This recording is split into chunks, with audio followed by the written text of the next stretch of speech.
Good morning, everyone. Jai Shri Mataji. Let's bow down to Shri Mataji, raise our Mother Kundalini, and put Bandha.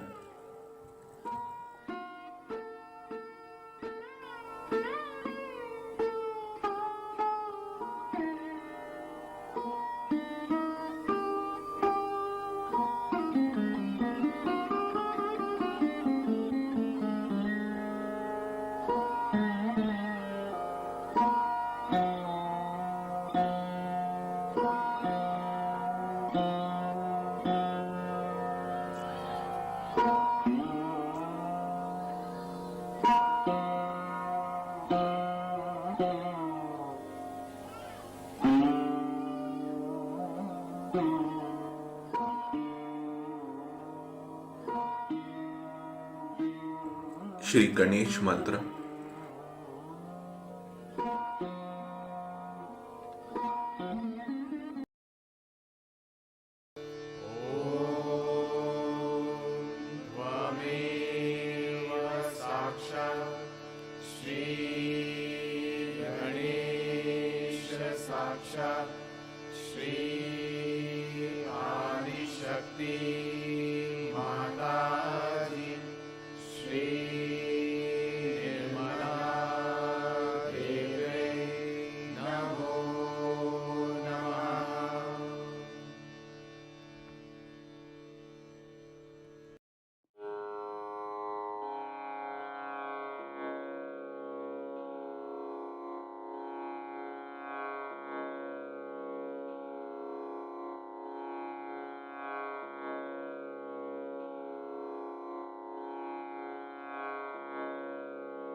Let us balance our left channel.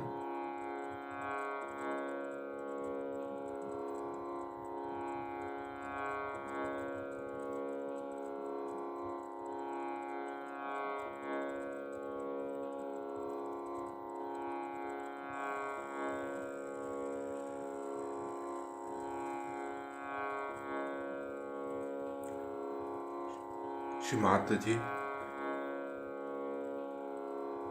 kindly bless us with pure desire.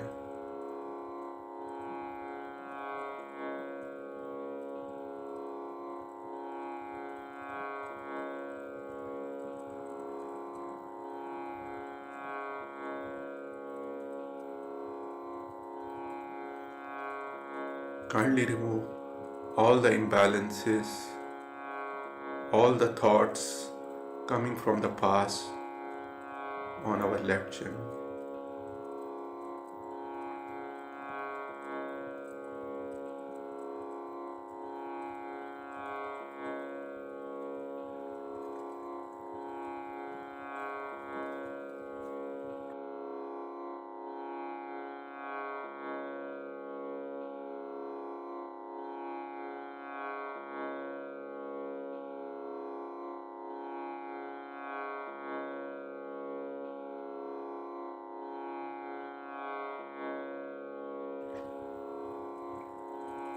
Let us balance our right channel.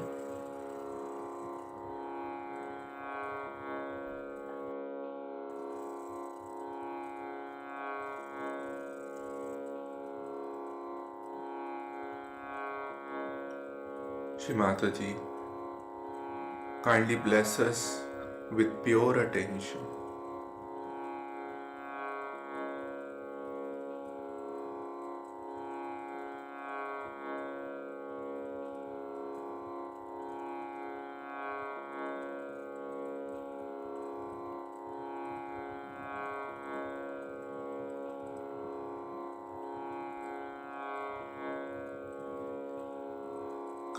Kindly remove all the imbalances of our right channel,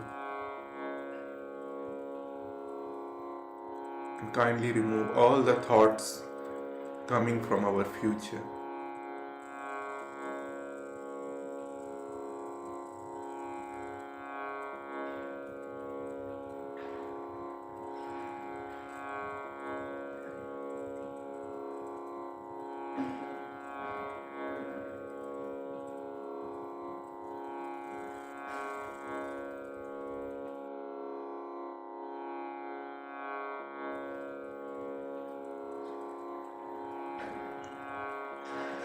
Let us bring our attention on Sahasrara.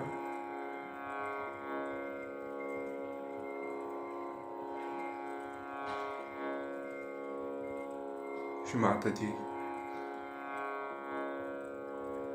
kindly bring our attention on present.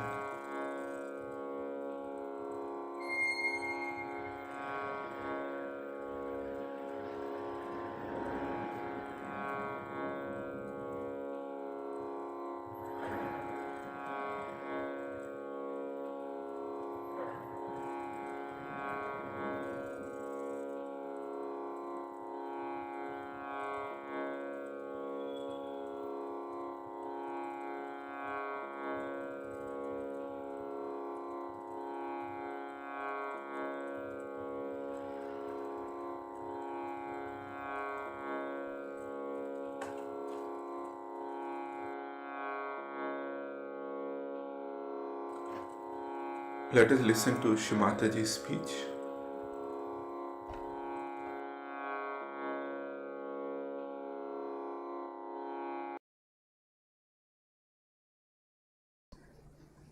So our training, our spiritual education should be that we cannot be fanatics anymore.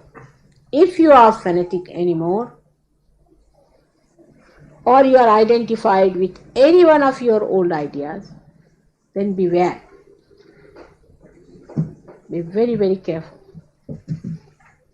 You cannot have fanatic ideas anymore if you want to be a good Sahajogi or a Mahayogi, meaning a person who is a prophet, not only a prophet, but who is capable of transforming others into prophets.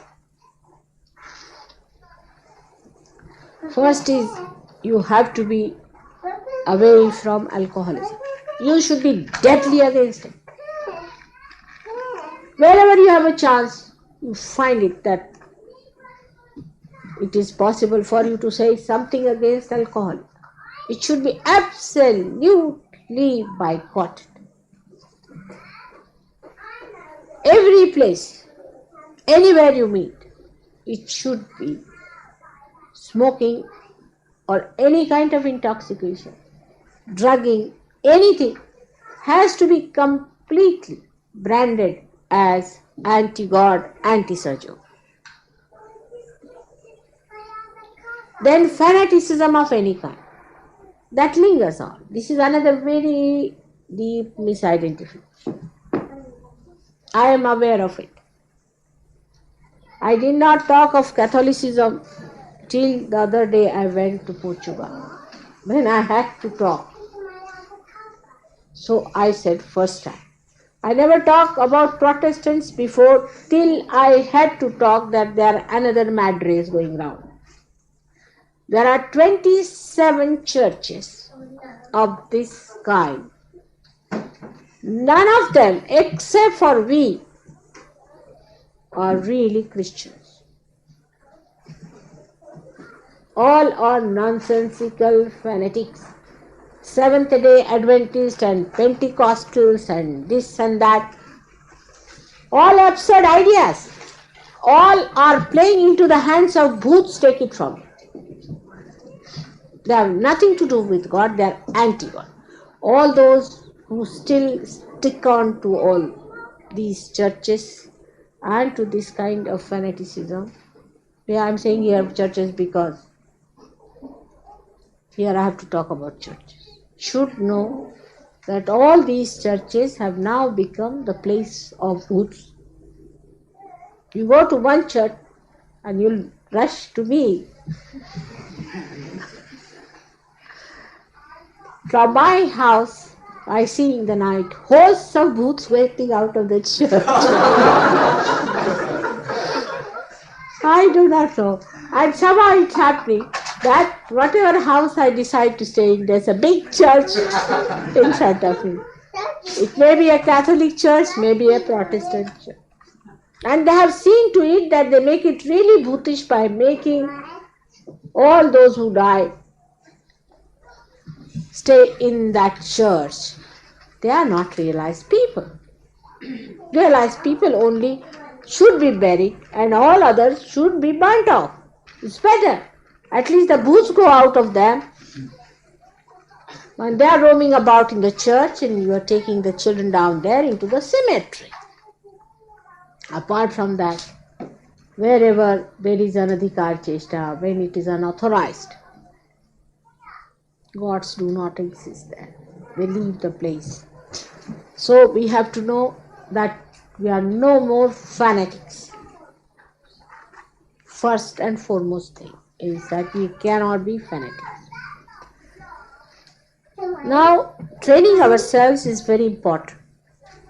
Spiritual education is very important.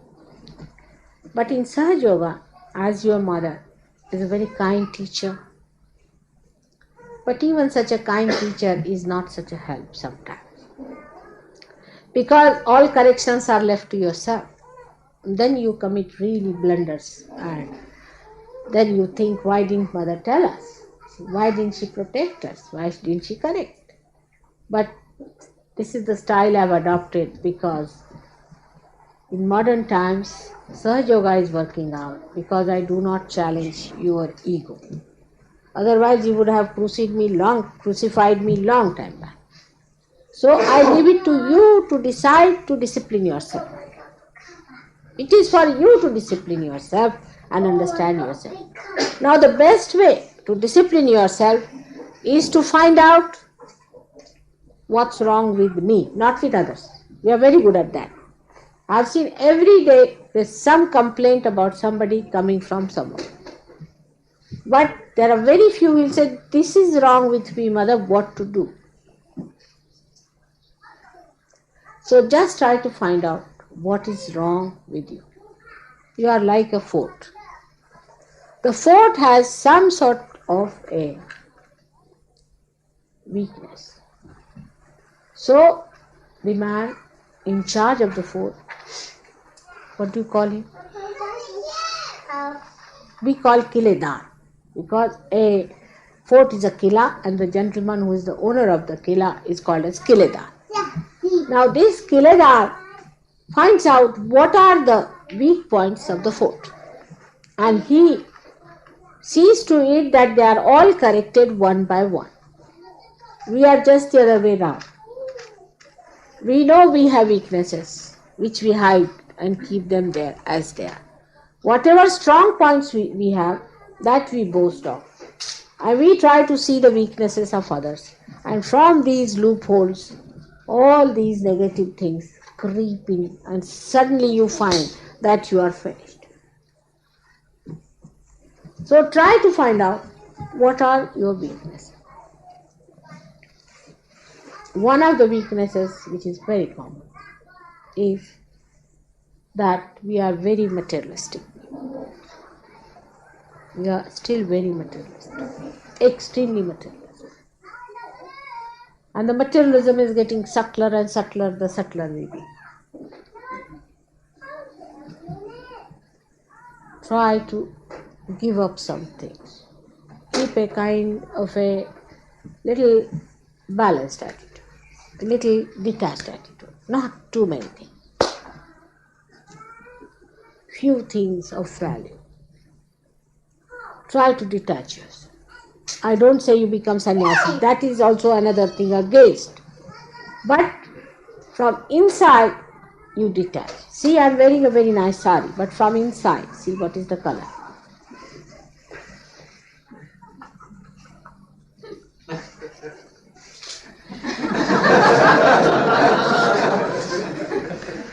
From inside, you should be detached, not from outside. So that try to practice this detachment. Whatever you want to possess, you just don't possess. Teach your body, teach your mind. No. You want a shirt? No. Nothing. You try. Train up your body. Now, some people want comfort. The body wants comfort. Alright? Do you want comfort? No. I will sleep on the ground and teach you a lesson. Teach your body a lesson. Teach your wants and desires a lesson. Let's see what happens. Now, I don't know why, but in England, it should not be so. I mean, I expected people absolutely detached because they have got everything. But here it is much more attachment than detachment. There is no satisfaction of any kind. So a kind of a detachment must be developed to your desires, to your belongings, to your possessions, and whatever kind of a material aspect you want to build up. I always said that you must not look like people who are coming from the lunatic asylum. That's true. But you should also not look like a dandy person with a flare, a big bow here and a sort of a thing. You should be in the center. And how are you in center? When you are detached. And nothing can impress. But that doesn't mean some people I've seen, the outside they make a show that they are absolutely disabled, absolutely in a very filthy condition, smelling like pigs. They think they are going to take an avatara of Varaha, by smelling like pigs, you see. And all sorts of funny things they do in the name of detachment. No, detachment is within. Try to practice it. That is one of the education you have to develop. How do you develop that detachment? Is by giving things away. Not to me, but giving things away to others. Say you reach a certain state of, say, you have 2 suits, if you have the third one, give it away. Give away is a very good way of developing detachment and enjoying the giving away. than possessing. Is greater, is much greater. Take it from me, is much greater than possessing. Now for you, at this stage, I cannot say, but maybe after some time, it will become that I prophesy that you will become sinless, absolutely sinless. You cannot do sin, and whatever you do will not be sin. I am sinless. Even if I rob you of all your wealth, nobody can say I have committed sin. I am absolutely sinless. Even if I kill thousands and thousands of people, nobody would say that I have killed because I am sinless. But despite all that state, I do not commit any so-called sin because I have to lay down my life in such a way that you people follow. That you should not tomorrow say that mother did this, she has done this, so why not we? That's why I'm so very particular. At the same point, I would like to tell you that today Chaya in her sweetness went and bought a very expensive sari. And she brought with such love and affection to me that I had told her, just buy me a 10-pound worth of a shawl. And she couldn't bear the idea. But she should know, for me, anything is valuable that you give to me. Nothing expensive is needed. Even if you give me the most expensive, I have every right on that. But you must understand that if this practice is continued too much, it will create a bad public opinion. So, at the most, definitely decide is that you'll give me only 2 saris. That's all. I don't need even these 2. And I can have all of them. So, the situation is such that we have to be very careful about the public opinion. And people may start saying tomorrow, oh, mother, she wears all expensive saris. Let my husband buy for me, he has lots of money. And you can buy me very ordinary things. And I told once Modi that you buy me khadi saris, that's the best. But he couldn't bear it, it was too much for him. He says that, mother, we are middle class people and we are giving you something middle class. I said, all right. So once for all, I told them, all right, you buy some saris. And then I bought for them, one of them is this one. And I don't know if the whole money is paid, most of the money I have paid. But still, there was somebody who came out with an objection. I know you love me very much and you want to do something for me like that. But I would request that try to get things which are sober and simple for me. By God's grace, you should know your mother is looked after, you don't have to worry. Supposing I was a beggar, then you would have had to spend much more money. But that is not so. And it is not that it is in any way wrong. On the contrary, it's a very great thing. After all, these are going to be in your mother's personal archives and people are going to see what saris you people gave. And they are going to be very happy, of course, no doubt. And that's going to be very, very great for you. But still, when the public is concerned, you be careful and understand that when you do anything like that for me, this public is bad and we have to keep a proper balance. Now, about training yourself, as I said, detachment. Then another thing is astuteness. Astuteness. Try to develop astute habits, especially for religious work. First of all, understand that you have to give some money for Sahaja Yoga board. In that you should be astute. I was amazed to hear from some people that for food also you want to have free.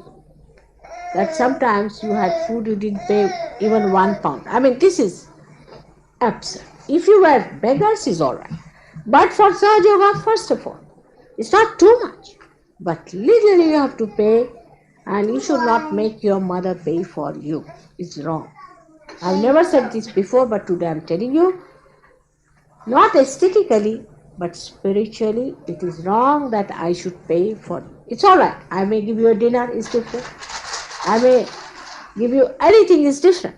But that you should not try to sort of take advantage in any way or exploit in any way this mother of yours who has got lots of things other than what you know of, which can work out against your spiritual goal. So just don't do anything like that. No exploitation. Learn that. Those who have done such a thing must decide that no more like that. Now I tell you a difference between Indian and you people is this. That an Indian would never do that. We had one Indian coming here. He was not such a big Sahaja Yogi. But he used to come for his puja and he would not take money for his puja, and these people had to fight with him. Ask him, he's sitting. He would not take. But how materialistic we are. And then when people mesmerize you, then you buy a Rolls Royce for that person. And here a mother is giving you all the freedom, so you are exploiting your mother.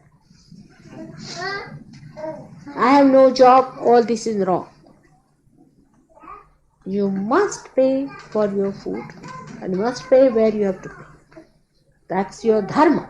That's your religion of every surgeon. Alright, you need not pay too much, but you must pay where it has to be paid, and never take a parasitic attitude. That will kill your growth, will dwarf you. I am warning you about astuteness. For payment, for accounting, for everything, one has to be extremely astute. Like, I'll tell you, I've seen people used to come to my house long time back, I shouldn't say this, but it used to be so funny. They would go in the kitchen, take out anything, eat anything, walk off anything. It was amazing. Our cooks could not understand. Nobody could understand such people. Just coming in the house, walking into the kitchen, taking out whatever they like, eat anything like bounders. This training has to come within you, where you must realize and understand that astuteness towards Sahaja Yoga has to be maintained. Like going into the ashram, walking into somebody's kitchen, taking out things. Using the ashram in a state as if it does not matter. It's ashram. It's a pure thing. You cannot fight in an ashram. You cannot talk loudly in an ashram. You have to lead a pure life in an ashram. You cannot play games with each other. You cannot make it dirty. You cannot spoil it. Otherwise your spiritual growth won't come up. This is the simplest thing one should know, is to respect Sahaja Yoga. Love without respect has no meaning. You have to respect. And respect the place. Respect everything. Keep it clean. Be astute about it. And this is one of the greatest trainings. I don't know how, but to British mind, it should not be told, because they are known for this kind of a training. But I don't know, because now you are saints, I think. I feel that you have had other kind of training before, that you are born as saints. Perhaps you have no self-esteem yet of the value that should be given to your own character. Without that, nobody is going to be impressed by you. Nobody is going to be impressed by you. Nobody is going to become a prophet. You have to first of all impress. You have to dress up in such a way that you impress others. It's a very important thing in surgery. You have to talk in such a way that you impress others. Supposing somebody is very fat, he must reduce. Somebody is very thin, he must put on. He must try to have a body of the center.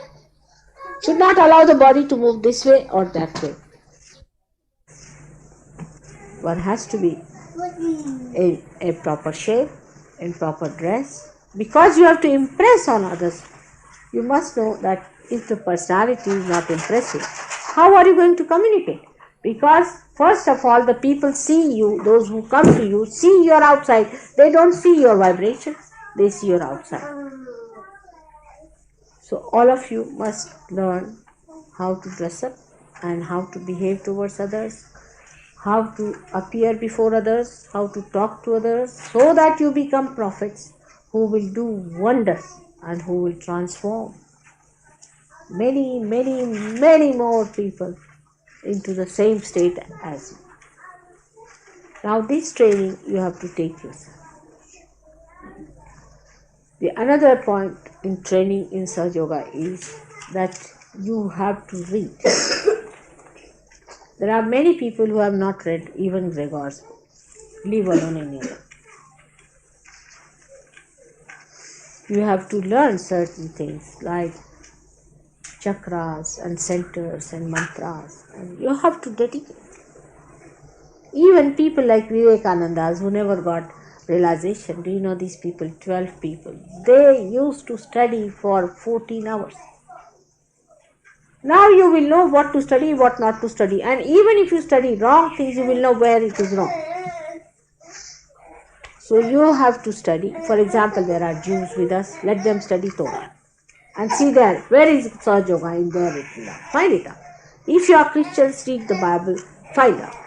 You should read Gita, you should read Upanishads, and you should be masters. You'll find that Sahaja Yoga is such a light that you will know what it is.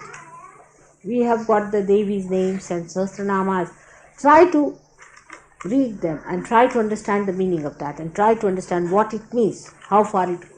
That's how the depth of your knowledge will increase, and your Sahaja Yoga will tell you what is right and what is wrong. Now, emotionally, some of you have terribly emotional weaknesses, the idea of love, that I must speak to, because it has come from a group of people who went into another style against the ego-oriented people. And they believe that love means hugging each other, kissing each other. This, that nonsense is not love. Love is this.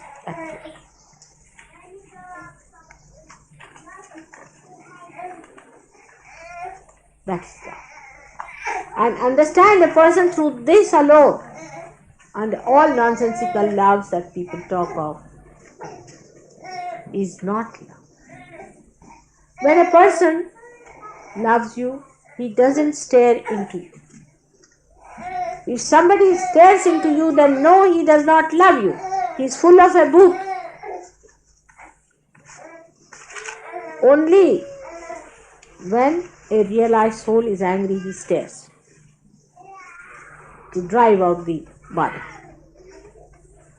So anybody who stares into your eyes and says, I have love, then know that it is mesmerism. With discretion you will know this, that anybody who loves, only a glance is sufficient. But when it is an anti-Christ activity going on, then you can stare at that person and the bringing. So the idea of love is so absurd. Love is the one that corrects, that improves, that elevates, which is blissful. The relationship is blissful, not hallucinations. And this blissfulness is only felt through vibrations, not through by hugging or by kissing or anything, just through vibration. Of course,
Mahamantras.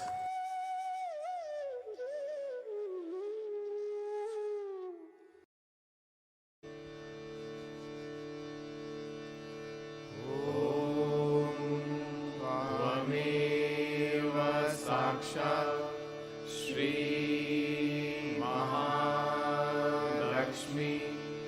Mahasaraswati Mahakali त्रिगुणात्मिका kundalini साक्षात् श्री आदिशक्ति माताजी श्री निर्मला देव्यै नमो नमः। ॐ त्वमेव साक्षात् श्री कल्की साक्षात् श्री आदिशक्ति माताजी श्री निर्मला देव्यै नमो नमः। ॐ त्वमेव साक्षात् श्री कल्की साक्षात् श्री सहस्रार स्वामिनी मोक्षप्रदायिनी माताजी श्री निर्मला देव्यै नमो नमः।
Thank you, Shamataji,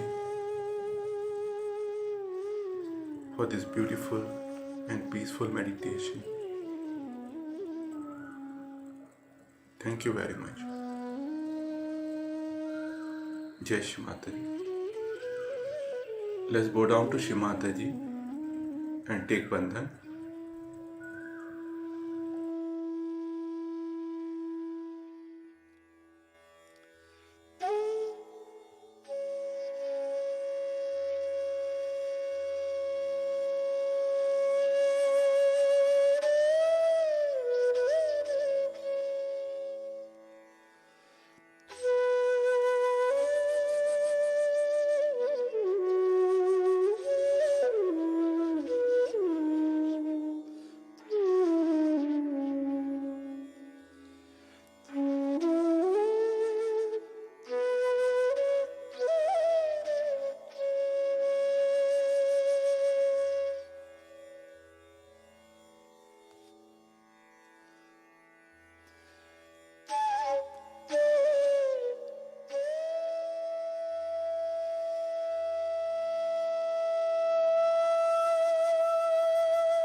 We will continue our morning meditation tomorrow, same time.